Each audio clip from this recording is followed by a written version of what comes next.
안녕하세요. 왜 이렇게 연상의 남자를 만나게 된 건지 그때는 어린 마음에 남들보다 여유가 있어 보이는 남편의 모습에 반해서 결혼을 결심했는데 결혼하고 나니 후회가 되는 부분이 더 많습니다.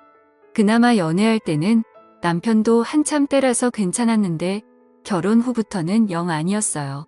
더군다나 결혼하면서 남편의 권유로 저는 회사까지 그만두게 되면서 솔직히 집안일을 하고 나면 딱히 할 게 없어서 체력적으로 힘이 남아 돌았는데 영업맨인 남편은 퇴근하고 나면 많이 힘들어했어요. 그리고 퇴근 후에는 술 약속이 뭐가 그리 많은지 허구한 날 술에 떡이 돼서 일어나지 않는 남편을 보고 있으면 날이 가면 갈수록 불만은 더해졌습니다. 그나마 자녀 계획 때문에 결혼 2년차까지는 남편과 저는 애를 많이 썼습니다. 하지만 아무 소식도 없어서 찾아간 병원에서 남편이 씨 없는 수박이라는 걸 알게 되어버렸고 그날 이후로는 그나마 주기적으로 하던 노력도 없어지고 말았죠. 남편은 아무런 생각이 없는 건지 제가 먼저 어떻게 해보려고 하면 가족끼리는 그런 거 하는 거 아니라면서 은근슬쩍 방으로 들어가고는 하더라고요. 아이도 못 가지는 상황까지 되고 나서 생각이 많아졌습니다. 정말 이럴 거면 회사는 왜 그만뒀는지, 그리고 이렇게 나이 많고 체력도 좋지 않은 남자랑은 왜 결혼을 한 건지 후회가 되었어요. 사실 저는 회사 일을 정말 좋아했거든요. 결혼 전부터 남편이 결혼하고 나서는 여자는 집안 살림하면서 애를 키워야 한다는 말에 가스라이팅을 당해서 저도 모르게 회사를 그만두기는 했지만 저는 나름 제가 다니던 회사에 애착도 많이 있었습니다. 중소기업이긴 했지만 회사에서 남직원들보다 훨씬 더 일을 척척 잘해내는 제 모습이 너무 좋았고 여자라고 승진을 시켜주지는 않았지만 제게 기대를 걸어주는 사람들이 많았거든요. 심지어 부장님이나 부사장님까지도 저를 좋게 봐주셔서 저한테 이런저런 남자들을 소개를 시켜주거나 그런 일도 종종 있고는 했어요. 당시에는 남편과 연애를 하고 있었음에도 저는 그런 소개 자리를 거절하지는 않았습니다. 더욱 더 안타까운 건 남편보다 조건이 좋은 남자들도 많았지만 그 당시에는 남편보다 저를 만족시켜주는 사람은 없었거든요. 그랬던 남자가 지금에 와서는 왜 저 모양 저 꼴이 된 건지 정말 밤마다 짜증이 납니다. 이혼 사유가 될 수 있다는 말이 거짓말이거나 지어낸 건지 알았는데 그게 아닌 것 같아요. 진짜 미리 알 수만 있었더라면 현재의 남편을 고르지 않고 다른 사람을 고르고 싶다는 생각뿐입니다. 그래도 남편은 저한테 상냥했어요. 8살 연하의 와이프라 그런지 저를 공주 대하듯 대해줬고 자기 때문에 직장까지 그만둔 저에게 물심양면으로 지원을 해줬습니다. 딱 부부끼리에 그거 하나 빼고 다 잘해줬어요. 솔직히 이렇게 친절하거나 그러지라도 않았다면 아마 진작에 이혼을 했을 수도 있었겠네요. 말씀드렸다시피 저는 일 처리도 정확하고 배우는 것도 빠른 사람이었어요. 어차피 저는 전업주부로 평생을 살아야 할 팔자가 되어버렸는데 집에서만 있는 건 제게 정말 고역이었습니다. 계획적이고 손도 빠른 편이라서 집안일이 아무리 많아도 점심때가 되기도 전에 웬만한 건 다 끝내서 딱히 집에서 할 게 없었고 무료했어요. 그 시간을 활용해서 저를 위해 쓰면 더 좋은 삶을 살 수 있겠다고 스스로를 위안하면서 밀렸던 독서도 해보고 싶은 공부도 해봤지만 밀려오는 부족함은 채워지지가 않았어요. 우울증까지는 아니었지만 집에 돌아온 남편에게 투정도 많이 했지만 남편은 항상 피곤하다, 내일도 운전하면서 하루 종일 돌아다녀야 하기 때문에 체력을 비축해야 한다는 말도 안 되는 변명을 하면서 빠져나가기 바빴습니다. 그래서 저는 그때 당시에 집에 있으면서 살이 엄청 많이 찌게 되었습니다. 결혼 전에는 남편도 첫눈에 반하게 만들고 여기저기 직장 동료들한테 소개팅도 받아서 다니고 하면서 나름 남자 여러 놀리던 미모가 있었는데 집에만 있고 외출을 하지 않으니 화장도 안 하게 되고 살이 많이 찌게 되면서 결혼하기 전에 입던 옷들은 사이즈가 맞지 않아 입지도 못하게 되고 점점 제가 매력이 없어지는 것 같았습니다. 그리고 제가 살이 많이 찌게 된 이유로는 자격지심 때문인지 모르겠는데 남편도 저를 더 피한다고 생각을 했어요. 자존감이 낮아질 대로 낮아져 있던 그때 재활용을 하는 날 분리수거를 하다가 아파트 단지에서 이웃을 한 명 만나게 됩니다. 처음 보는 여자였는데 나이는 저보다 어려 보였어요. 아주 옷이며 신발도 잔뜩 비싼 브랜드로 도배해서 나와가지고는 재활용 분리수거를 하고 있는 거 아니겠어요? 사실 처음에는 속으로 욕을 했어요. 어지간히 돈 자랑을 하고 싶나 보다 싶었거든요. 이 시간에 분리수거를 하러 나온 걸 보니 저처럼 전업주부인 것 같은데 집에만 있으면서 저렇게 차려입고 다닐 필요가 있나 싶었거든요. 저랑 거의 똑같은 타이밍에 나왔는데도 불구하고 경비 아저씨가 저는 본체 만체도 안 하고 그 여자만 도와주는 것도 굉장히 기분이 나빴습니다. 아마 낮아진 제 자존감 때문이겠지요. 그런데 그때쯤부터 느낀 건데 분리수거를 하는 날마다 저랑 같은 시간에 나오는 것 아니겠어요? 그런데 나올 때마다 입고 있는 옷이며 신발이면 매번 다른 걸 입고 나오는 겁니다. 아무튼 그때부터 저는 그 여자와 안면을 트게 되었고 그냥 인사 정도만 나누는 사이가 되었어요. 하루는 집 근처에 있는 마트에서 장을 보고 나오는 길이었습니다. 장바구니가 3개가 꽉 찰 정도로 장을 많이 본 날이었어요. 하나는 어깨에 들쳐 업고 양손 하나씩 무거운 장바구니를 들고 집으로 돌아가려는데 누가 차 경적을 울리더라고요. 그래서 길을 비켜줬는데도 계속 빵빵 거리길래 뒤돌아보니 그 여자가 딱 보기에도 비싸 보이는 외제차를 끌고 창문을 내린 뒤에 저를 부르는 겁니다. 집에 가는 길이냐고 물어보면서 자기도 집에 가고 있으니 태워주겠다고요. 솔직히 조금 자존심이 상했습니다. 차 안에 탔는데 그 여자와 제가 비교가 많이 되었거든요. 빛가 번쩍한 외제차에 그 외제차만큼 고급져 보이는 명품들 풀 메이크업을 하고 머리까지 윤기가 철철 흐르더군요.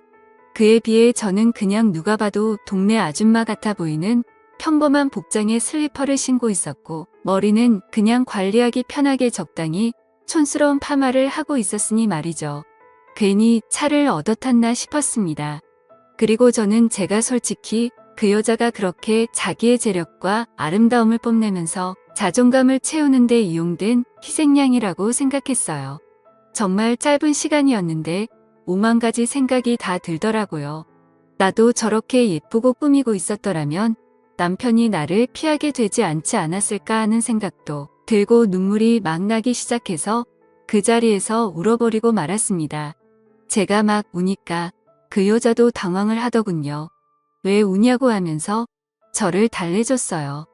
허세와 허용이 가득하고 자기의 만족을 위해 남을 절망시키는 아주 나쁜 여자라고 생각했는데 제가 엄청 오해를 했습니다. 그 여자는 저를 진심으로 위로를 해줬어요. 그러면서 하는 말이 분리수거할 때 몇 번 마주치면서 언니하고 친해지고 싶었다고 하더라고요. 아파트 단지에 자기랑 잘 맞을 것 같은 여자가 한 명도 없는데 딱 언니만큼은 처음 느낌부터 뭐가 팍팍하고 왔다고 하면서 말입니다. 그래서 제가 당신같이 젊고 예쁘고 능력있어 보이는 아가씨가 나랑 친해져서는 어디에 쓰겠냐고 거짓말하지 말라고 했습니다. 그랬더니 그녀가 하는 말이 언니가 꾸미지를 않아서 그렇지 자기가 봤을 때는 언니가 자기보다 훨씬 예쁠 거라고 하면서 저를 추켜 세워주더군요. 그 여자가 하는 말이 100% 진심이라고 생각하지는 않았지만 또 위로를 받고 나니 기분이 썩 나쁘지가 않았네요. 그때부터 이 여자하고는 친하게 지냈습니다. 이 여자도 제가 예상한 대로 전업주부의 삶을 살고 있었고 매일같이 집에서만 보내는 게 무료한데 자기 남편이 워낙에 의심이 많아서 자기가 혼자 다니는 걸 원하지 않아 했다고 하네요.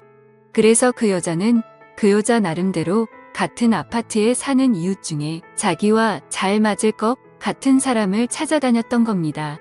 그리고 그 여자는 저를 발견한 거고요. 안목이 있는 여자라는 생각이 들었어요. 제가 그 당시에 꾸미는 것도 포기하고 살도 많이 쪄 있는 상황이었지만 왕년에는 엄청 잘 나갔었다는 거를 본능적으로 눈치를 채고 있었던 거잖아요. 아무튼 제 인생은 그 여자를 만나면서 급박하게 변하게 되었습니다. 그 여자를 따라다니면서 동네에 있는 헬스장도 다니고 요가도 배우고 관리도 받으며 잃어버린 저의 미모를 다시 되찾기 시작했어요. 적당히 관리하기 편한 꼽을 머리도 그만두고 미용실에 가서 관리도 받아보고 옷도 후줄근해져서 목이 늘어난 티셔츠는 다 가져다 버리고 그 여자만큼 비싼 브랜드 옷을 사지는 못했지만 적당히 괜찮은 옷들로 제 옷장을 다시 채워나갔습니다. 그리고 제가 관리를 받으며 살이 빠지기 시작한 그때 드디어 갑방을 쓰던 남편도 혼자 자니까 너무 춥다며 방으로 돌아왔습니다. 남편이 다시 저를 여자로 봐주면 기쁠 거라고 생각했는데 하나도 기쁘지가 않았습니다. 느릿느릿한 거북이인 저와 결승전까지 전력 질주를 하는 토끼 같은 남편이었거든요. 동화 속 토끼는 결승점에 다다르기 전에 잠깐 쉬었다라도 가지. 결승점까지 혼자 전력 질주를 해버리니 느릿느릿한 거북이는 결승점까지 한참 남았는데도 그 차이가 너무 커져버리니 혼자 꾸역꾸역 끝까지 가는 것보다 그냥 경기를 포기하게 되더라고요. 그날 이후로 제 옆으로 돌아오려는 남편이 정말 꼴보기가 싫었어요. 그래서 코를 고는 소리가 너무 시끄러워서 잠을 못 자겠다고 다시 혼자 쓰던 방으로 돌려보내버렸습니다. 그 이야기를 같이 다니게 된 그 여자에게 했더니 100번 1000번 잘한 거라고 하면서 언니가 빨리 자존감을 찾은 것 같아 다행이라며 제 편을 들어줬습니다. 그리고 제가 완전히 다이어트에 성공해서 결혼 전에 미모까지는 아니지만 아름다움을 다시 손에 넣었을 때는 그 여자가 저를 여기저기 끌고 다니면서 완전 새로운 세상을 보여줬어요. 30대 초반과 중반의 여자였고 결혼한 사람들이었지만 세상은 정말 넓고 저희를 찾아주는 곳은 엄청나게 많더라고요. 골프도 치러 다니고 어디 공기 좋은 곳에서 외식을 하러 다니고 했습니다. 돈 한 푼 내지 않아도 알아서 다 계산해주니까 좋았어요. 남편이 아니어도 저를 배려해주는 남자들은 지천에 깔려 있었고 왜 내가 이런 세상을 모르고 살았나 혼자서 전전긍긍했던 지난 몇 년간이 참 후회가 되었습니다. 그러다 그 여자가 언젠가 저를 불러서 이제 한동안은 못 보고 지낼 것 같다는 소식을 전해왔습니다. 사실 그 여자는 얼마 전에 이혼을 해서 돌싱이 되었다고 합니다. 남편이 제법 벌이가 괜찮아서 호의호식을 하고 있는 걸로 알았는데 말이죠. 그래서 그녀에게 앞으로 어떻게 할 거냐고 물어봤어요. 저는 사실 이 여자가 여기저기 막 구르고 다녀서 이혼을 당한 거라고 생각했거든요. 그런데 그게 아니었습니다. 그녀가 남편을 차버린 거였어요. 어떻게 할 거냐 하는 건 쓸데없는 걱정이었던 거죠. 왜냐하면 그녀는 그동안 집에 있으면서 코인을 해서 앞으로의 인생에 남편이 필요 없어질 만큼 큰 돈을 벌게 되었다는 거예요. 지금 사는 아파트는 남편 명의로 해주고 재산 분할을 또 따로 받기로 했답니다. 저랑 떨어지게 된 건 아쉽지만 자기도 좀 더 놀기 좋아하는 사람들 많고 할 거 많고 놀기 편한 동네로 이사를 갈 계획이라고 하는 겁니다. 막상 저를 여기저기 데리고 다니던 그녀와 더 이상 같이 놀지 못하게 된다니 많이 아쉬웠습니다. 이제 막 저는 다시 제 인생을 찾은 느낌이었는데 다시 또 혼자가 돼버린다는 느낌이 들었어요. 그 여자가 없으면 차도 없고 운전도 할 줄 모르는 제가 어떻게 어디를 놀러 다니겠나 싶었습니다. 그렇다고 그녀가 집도 남편한테 넘기고 이사를 가는데 저 하나 때문에 그걸 포기하진 않겠다 생각했죠. 그렇게 그녀는 제 인생을 송두리째 바꿔버리고는 새로운 삶을 찾아 떠나버리고 말았어요. 남편이 출근해 있는 주중에는 정말 매일 같이 놀러 다녔는데 너무나도 아쉬웠습니다. 그리고 그렇게 같이 놀러 다닐 사람이 없으니 저도 기껏 관리받으러 다니던 운동도 손을 놓게 되고 그렇게 다시 살이 찌기 시작한 거예요. 그러다 이렇게 되면 안 되겠다는 생각이 들었습니다. 그리고 그 여자처럼 자주적으로 살고 싶어졌어요. 투자 같은 건 전혀 모르지만 제가 같이 놀면서 느낀 바 그 여자가 그렇게 썩 머리가 좋아 보이지는 않았는데 코인으로 돈을 벌었다니 저는 일한 경험도 있고 능력이 있던 사람이니 제가 코인을 시작하면 그녀보다 더 큰 돈을 벌 수 있지 않을까 하는 자신감이 생겼어요. 제가 돈을 벌게 되면 남편 때문에 포기해야 했던 제 인생을 다시 시작할 수 있다고 생각했습니다. 그 돈으로 차를 사고 운전을 배우고 하면 저 혼자서 못 놀러 다닐 것도 없다고 생각했고 차가 생기면 이사를 가버린 그 여자를 만나서 예전처럼 둘이 같이 다녀도 되는 게 아니겠나 하는 생각이 들었어요. 다만 제가 코인을 시작하기에는 커다란 문제가 있었습니다. 제가 전업주부를 하면서 실질적으로 돈을 벌어오는 남편이 경제권을 가지고 있었고 저는 그때그때 생활비를 타서 썼기 때문이에요. 코인을 하려면 자본금이 필요할 텐데 남편에게 이야기하지 않고 사는 그 자본금을 만들 방법이 없었던 상황입니다. 은행 대출부터 여성 전용 대출 같은 사금융권까지 알아보다가 아무리 그래도 리스크가 있는 투자인데 빚을 내면서 하는 건 아닌 것 같다는 생각이 들어서 차라리 남편한테 솔직히 말하고 허락을 받아내겠다는 생각을 했습니다. 말씀드렸다시피 제 부탁을 썩 잘 들어주던 사람이었기 때문에 적어도 거절은 하지 않을 거라는 확신이 생겼고 제 예상대로 남편은 제 생각이 그렇다면 한번 해보라고 1,000만 원을 저에게 건네주었어요. 그리고 그날은 웬일로 자기가 코를 안 골 테니 같은 방에서 자도 되냐고 하기에 그렇게 하라고 했습니다. 내 털끝 하나 건드리지 않는 조건을 걸었더니 심통이 나서 그냥 혼자 자겠다고 방으로 가더군요. 인터넷으로 여러 사람들이 어디에 투자했네 하는 정보들을 모아가지고 시작을 하게 되었는데 남편이 저에게 준 1,000만 원이 일주일도 되지 않는 사이에 100만 원도 남지 않게 되었습니다. 처음이라 제가 실수를 했고 그만큼 돈을 잃고 나니 그 바닥이 어떻게 돌아가는지 한눈에 알겠더라고요. 그래서 그날에는 남편을 꼬드겨서 돈을 더 받아냈습니다. 저도 코인으로 떼돈을 벌어서 그 여자처럼 자주적인 삶을 살아갈 거라고 생각했거든요. 그런데 다음 날 남편이 퇴근을 했는데 혼자 오지 않았습니다. 회사에서 알던 동생이라고 하면서 후배를 소개시켜 주더군요. 남편이 하는 말이 이 후배가 코인으로 대박을 내가지고 회사를 그만둔 사람이라고 합니다. 원래는 지금도 돈 굴리느라 바빠서 오지도 못할 사람인데 남편이 저를 위해서 특별히 부탁을 해서 데려왔다고 하더라고요. 어떻게 투자를 하고 치고 빠지는지 저에게 가르침을 주려고 말이죠. 제가 그런 거 필요 없다고 나 혼자서도 알아서 잘할 수 있다고 했더니 남편은 그래도 일주일 전에 준 1,000만 원을 다 날려먹지 않았냐고 하면서 아픈 곳을 찌르더라고요. 앞으로 벌 돈이 얼마인데 그 정도는 내 경험비로 들어갔다 치면 되는 거 아니냐고 했더니 그 후배라는 사람이 그렇게 이쪽 일을 쉽게 받다가 거지가 되는 거 순식간이라고 하면서 자기도 확신이 있는 게 아니기 때문에 투자 종목을 알려줄 수는 없지만 그래도 도움은 될 테니 한번 자기 이야기를 드러나 보라는 거예요. 내가 알아서 한다는데 왜 자꾸 그러냐면서 성질을 부리니 그러면 남편이 데려온 후배가 하는 말이 그러면 어떤 방식으로 제가 투자를 하고 있는지 자기가 지켜만 보겠다며 1시간 동안 제가 하고 싶은 대로 돈을 굴려보랍니다. 그래서 제가 1시간 동안 20% 이상의 수익을 내면 자기 도움 없이도 잘할 수 있는 사람이라고 생각하고 감나라 배나라 하지 않겠다고 그냥 돌아가겠다고 하는 겁니다.